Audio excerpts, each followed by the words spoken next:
Isang pagpalang araw sa ating lahat mga kapatid.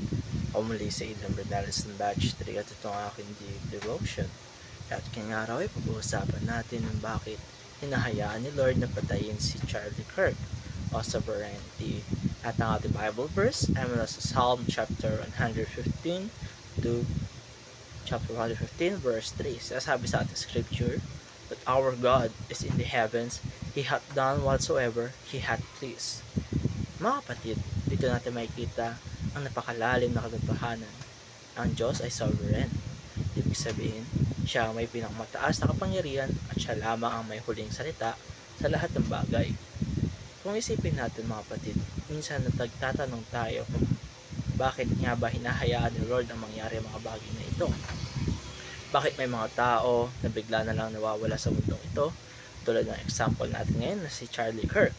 Maaring hindi natin agad maintindihan pero tandaan natin na God is sovereign.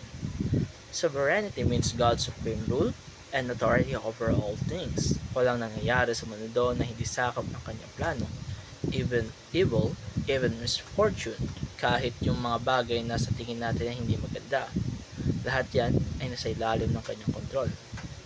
Ngayon naman mga kapatid ay meron tayong mga bagay na tatalakayin patungkol sa sovereign will of God.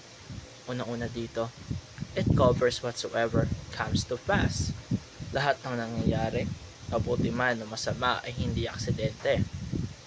God allows things to happen kasi alam niya na mas malalim ang dahilan nito o bakit niya ito nangyari. Kahit ang pagkamatay ng isang tao ay may layunin na lampas sa ating kaalaman, mga kapatid, maaaring ito ay para maging daan sa pagiging mabuti ng iba. At ikalawa, it controls even evil and misfortune. Minsan tinatanong natin kung mabuti nga ba talaga ang Diyos at kung bakit may kasamaan at paghihirap. Pero mga kapatid, tandaan natin na palagi na kahit ang kasamaan ginagamit ng Diyos para sa mas mataas na kabutihan. Hindi ibig sabihin na siya ang author ng evil, pero siya ang may kakayahang gamitin ito para may sakatuparan ang kanyang plano. Panghuli, it comforts believers in times of sufferings. Dito papasok ang napakalaking comfort para sa ating mga manampalataya. Kapag tayo ay dumaraan sa pagsubok o kaya kapag tayo nawawala sa atin na mahal na buhay, pwede tayong kumapit sa katotohanan na may dahilan ng lahat.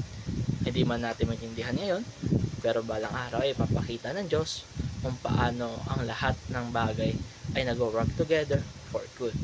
At dito nagtatapos sa aking daily devotion. Maraming salamat sa panonood.